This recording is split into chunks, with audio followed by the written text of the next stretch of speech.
Magistrate আর এ bowler শহরের সে ছিল তদন্তকারী অফিসার ইলিয়াস মোল্লা এমপি থাকাতে সে মনে করে আমরাই ইলিয়াস মোল্লার কর্মী তার বদনাম আমরা গাইতে রাজি না কিন্তু আমাকে অস্তিত্ব হারাইছে অস্তিত্ব সে হারাইয়া দিয়া না আবার কাগজ নাই পাতি নাই ক্ষমতার জোরে সে ওসি সাইজা চেয়ারে বয়ে বেয়া করে কি একটা কনস্টেবল ঘন্টার পর ঘন্টা নেন পাড়া আমাকে হরানি করার জন্য মনে করো আপনার দেখলে ভয় পেয়ে দূর দিন কিন্তু আমরা ভয়ের লোক না কিন্তু আইন শৃঙ্খলা পুলিশ কেন এখানে আসে বারবার? পুলিশ এখানে তাদের ওসি সব পাড়ায় বারবার ওসিকে কে নক করলো? ওসিকে সে এরকম একটা কাগজ দিয়া দারোগা পুলিশ আমার কাছে পাড়ায় আমরা পুরো মন বুঝতে নিই যদি জাগার কথা কয় কাগজের কথা কয় টাকায় সে টাকা বিক্রি হইলে আপনার তা বিক্রি হইলে আমগুলো অস্তিত্ব লড়াই এটা অস্তিত্ব লড়াই আমাকে কাগজে জোর আছে সে একটা কাগজ দিয়ে পাঠায় না সে আসুক কাগজ লইয়া সে আমাকে না হইলে সে বারবার কনস্টেবল মেরে এইভাবে অস্তিত্ব করার কোনো প্রয়োজন নেই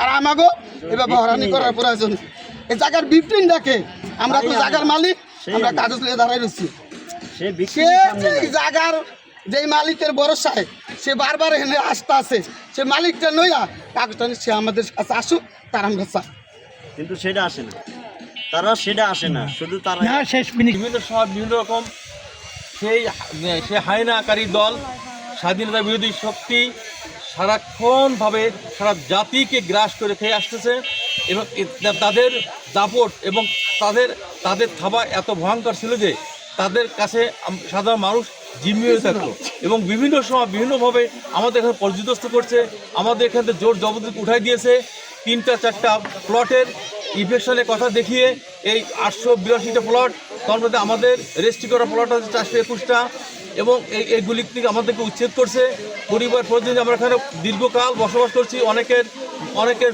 বয়স 30 বা 28, 29, 30 এই এত বছর ধরে এখানে বসবাস করছেন কিন্তু পরবর্তীতে দেখা গেল যে এদের কবল থেকে আমাদের বেশি একটা মুশকিল হয়ে গেল পরবর্তীতে 2019 সালে আমরা আমাদের বসবাসরত জায়গাতে তৎকালীন এমপি সাহেব ছিলেন এবং এই যে আজকে যে মোহাম্মদ মোকাম্মেল হক সাহেব আমাদের রূপনগর থানা ওসি হয়ে আসছেন উনি এই সময় সেই ইফেকশনের নেতৃত্ব দিয়েছিলেন এবং অবৈধভাবে আমাদেরকে উচ্ছেদ করা হয় এবং উচ্ছেদ করে আমাদের মানে একটা নির্যাতিতভাবে আমাদেরকে তাড়িয়ে দিয়ে আসে মানে নিঃস্ব করে দিয়ে আসে এখানে অনেক মানুষ এইটাকে সহ্য করতে অনেকে হার্ট ফেল করেছে যাই হোক আমরা প্রতিকার পাইনি গত 6টা বছর ধরে তাদের সঙ্গে আইনি লড়াই লড়ে এখন আমরা এটা পূর্ণাঙ্গ রায় পেয়েছি ওয়াকফার পক্ষে আইনুদ্দিন হাজদার ও ফয়জুল হাসান ওয়াকফা স্টেট ইসি নম্বর 411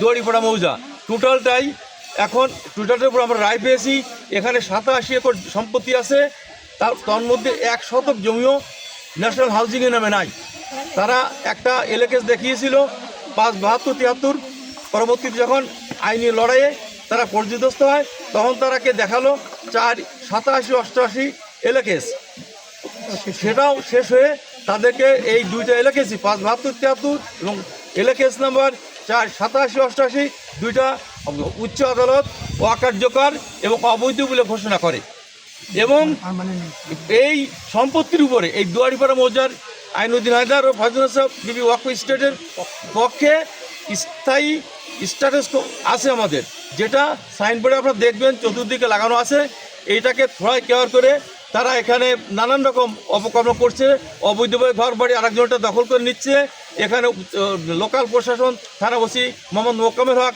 এইটা নায়ক হিসাবে এখন কাজ করছেন উনি গত 30-8-2024 সালে এখানে আসছেন 2 মাসে দেখেন চিত্র চেঞ্জ করে ফেলছে টাকাকে প্রতি প্লট ওয়ারি টাকা খাচ্ছেন খেয়ে যার প্লটে বসাই দিচ্ছেন এবং আমার এই প্লটের যে দাবিদার বলে আমরা শুনেছি আজ পর্যন্ত ওসি সাহেব তার নামটা বলতে পারেননি তার সময় বসাতে পারেননি তার সপক্ষে কোনো কাগজপত্র দাখিল করতে পারেননি আমরা আমাদের সকল কাগজপত্র দাখিল করেছি কিন্তু আমরা কোনো প্রতিকার পাচ্ছি না উত্তর পাচ্ছি না এবং বারবার আমাদের কাজ থেকে বিরত রাখা হচ্ছে এই যে লেবার নিয়ে আমরা কাজ শুরু করছি আমাদের অকর্মণিক হয়রানি করছে অর্থনৈতিক ক্ষতি হচ্ছে এটা আমরা বিচার চাই যে এই স্বাধীন সার্বভৌম দেশে এই গত 5ই আগস্ট এই যে স্বৈরাচারী পতিত সরকারকে আমরা বিদায় দিয়েছি আমাদের এই আপামর জনতা বিশেষ করে আমরা ছাত্র সমাজ বৈষম্যবিরোধী ছাত্র আন্দোলনে যারা শহীদ হয়েছেন তাদের রুহের মাগফিরাত কামনা করি এবং আমার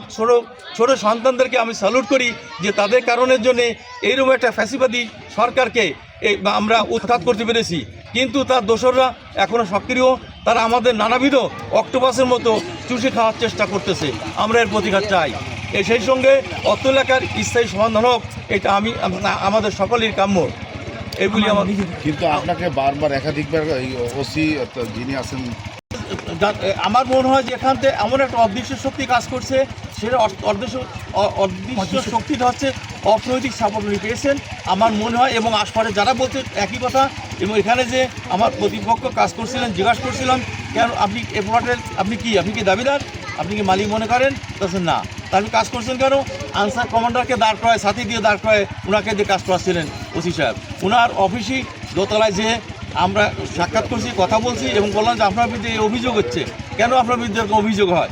উনি বললেন যে এই আনসার দেখি এটা করবো সেটা করো, ওর লকআপে ধুলকা রেখে এরকম আমতাম ভাব আমাদের দেখায় শো করে, ওইখানে স্টপ হয়ে গেলে আর কোনো কিছু করেন নাই।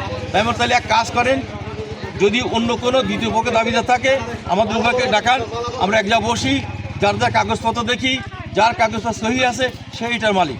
তাহলে হ্যাঁ বসা যেতে পারে, তখন তো সেটা করেন, আজই করেন অথবা আগামীকাল করেন। তোমার সাথে একটা করলে আমার লাভ কি? কারণ আমি তো সিদ্ধান্ত দিতে পারবো না। তাহলে আমি সিদ্ধান্ত দিতে পারবেন না, আপনি প্রশাসনের দায়িত্বে আছেন, তাহলে কে সিদ্ধান্ত দেবে? এই পর্যন্ত কথা হয়। জমি জমা প্লট, এটা তো হাইকোর্টের নিষেধাজ্ঞা আছে, এটা থানা পুলিশ তো দেখার এখতিয়ার রাখে না। এটা কিন্তু কোর্ট মানেন না। আমরা ওনাকে ওসি সাহেবকে এবং লোকাল প্রশাসন যেখানে যেটা আছে, যেমন উপ পুলিশ কমিশনার এবং ন্যাশনাল হাউজিং এবং কোর্টকে অবহিত করেছি এবং কন্ডেম নোটিশ ওনাকে দেওয়া হয়েছে। এবং কোর্টকে, উচ্চ আদালতকে কেন আপনারা ভায়োলেট করছেন? আমরা উচ্চ আদালতে আইনের ঊর্ধ্বে আমরা কেউ নই।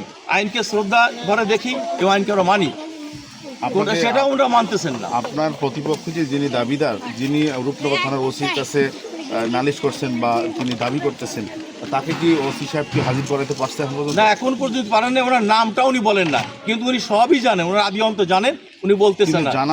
আপনার কাজে বাধা দিতেছে? হ্যাঁ, প্রতিনিয়ত কাজে বাধা দিচ্ছে। কতদিন যাবত আপনি কাজে ভুক্তভোগী হিসেবে? আমি এখানে আমার এখানে কাজে যখন আমি আসছি তা প্রায় 2 মাসের কাছাকাছি হলো। 2 মাস ধরে এখন আপনার কাজ করতে পারেন না? করতে পারি নাই। আজকে আসছিলাম আমরা কিছু কাজ করার জন্য, গেটটা লাগবে, দেখেন আপনার গেটটা লাগাতে পারলাম না, কারণ ঢালাই দিয়ে দিচ্ছে না, কাজ বন্ধ রাখছেন, কোনো রকম বাঁশ দিয়ে ঠেকিয়ে রাখছি আমি। কারণ এই পলটে আমরা মহিলারা নিয়ে বসবাস করবো, যেহেতু সেখানে একটা আবরুদ্ধ দরকার, সে ওসির কারণের জন্য আমরা এই গেটটা লাগাতে পারলাম না, বাঁশ দিয়ে কোনো রকম ঠেকায় রাখা হয়েছে। ওসি সাহেবের কি স্বার্থ, এটা আমাদের ব্রেনে আসে না।